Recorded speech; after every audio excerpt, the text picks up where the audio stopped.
We're pointing. We're not underlining yet. I want you to cover with your finger the ing in sting. If I cover the I with your fingers, if you cover the ing, what's the root word that's left? Is that a word? No. So in the word sting, ing is not a suffix. Even though it's listed as a suffix, remember the suffix, these have to have a root word. St is not a root word. So that would not be considered a suffix. Okay? So let's keep moving.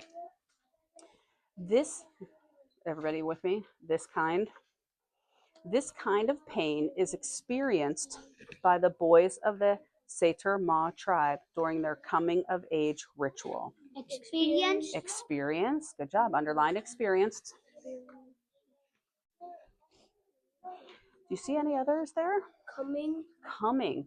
If you cover the ing, what word is left there? Come. Like when you come to school. Yep. Underline coming. That's a great one. Okay. Ready? The Seter Ma tribe, native to the Brazilian Amazon, expects all 13-year-old boys to participate in a very painful ritual during which their hands are exposed to the wrath of bullet ants. Painful again. Exposed. Good job. You caught that one. Exposed. Okay. Now, anyone know what a bullet ant is? No. Guess what? I didn't know either. But if you look, there's a picture of a bullet ant. And they're holding it with tweezers, you know, the pinchers that you use in science class. They're holding it with pinchers and tweezers. And you can see the stinger. Do you see the stinger right there that sticks out? This one? Yep, that's the stinger. Could you imagine getting stung by that? That would hurt, wouldn't it? Yeah. Okay. So that way you have the visual of what that would look like. Let's go to the next paragraph. Now we know you're going to hear painful a lot, right? We already had it twice. So when we see painful, we're going to make sure we underline painful. Okay, everybody with me at the next paragraph? There are multiple steps to preparing for this ritual. Preparing. First, the ants have to be found. Once a sufficient number of these ants are collected, I didn't say it yet, stay with me, collected,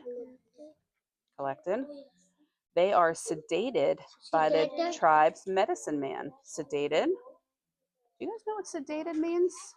Do you know what sedated means? Nobody knows? It means to be put asleep.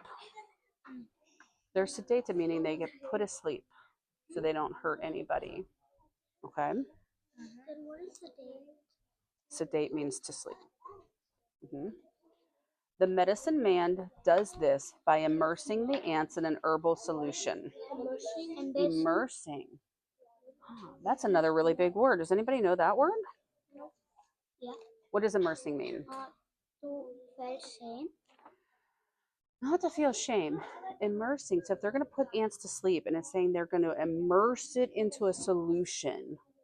Solution would be like a liquid. Immerse means to put in. Do you ever go swimming? It's like immersing you into a swimming pool. Okay, so immerse means to put in, to like kind of dunk. The ants are drugged so that they will not sting people's hands as they prepare the gloves. Sting? Drugged. Sting? So we talked about sting. What did we say about sting? If you cover the ing, is there a root word? No. I like that you're seeing the ing though and paying attention for it. So in that sentence we have drugged. Okay. The ants do not remain drugged for long. Drugged again.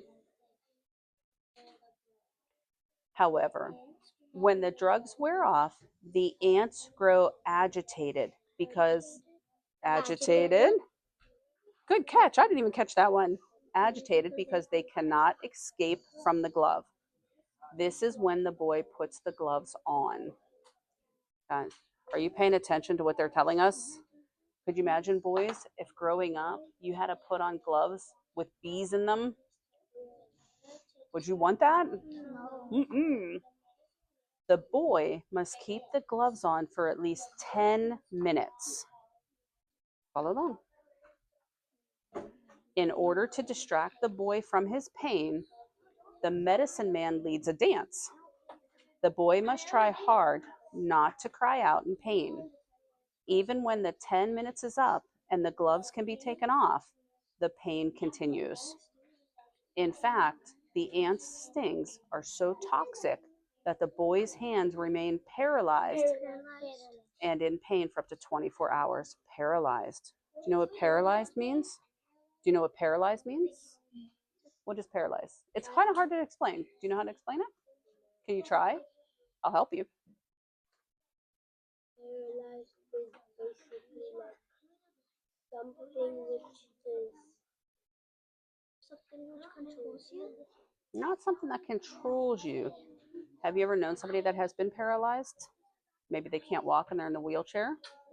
Oh, So something you can't do. So it's similar to something you can't do. Paralyzed means motionless. So if they're paralyzed, his hands are like stiff. They're not in movement. They don't move. Somebody who's paralyzed in a wheelchair can't use their legs. Does that make sense? Their legs are paralyzed. Okay, I'm going to read the next paragraph, and I want you to underline the words as we go along without yelling them out, and let's see if we can all get the same words when we're done. Sound good? Okay, stay with me though, please. This day of pain is only one of 20 that the boy must undergo.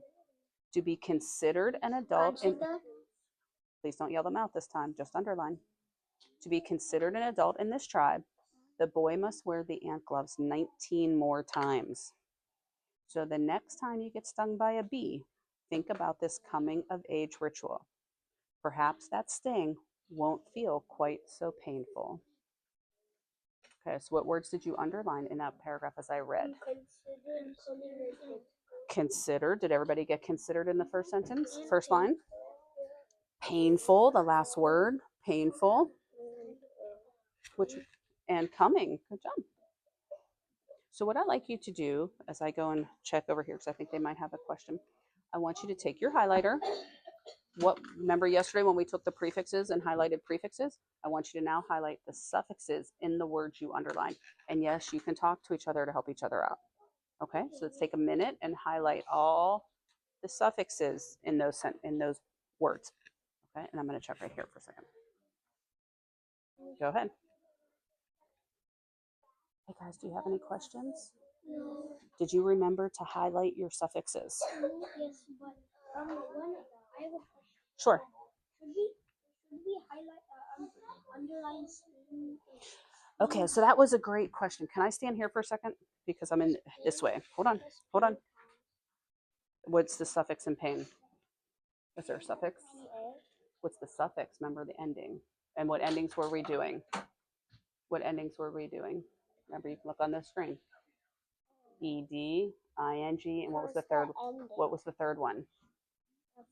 Full. Those are the only ones we're underlining. You had a great question. Who asked me about sting? Okay, so find sting on your paper. I said stings with the S. What three suffixes are we using? Look at your screen. ING, ED, and FUL. Okay, sit down. I'll be right there.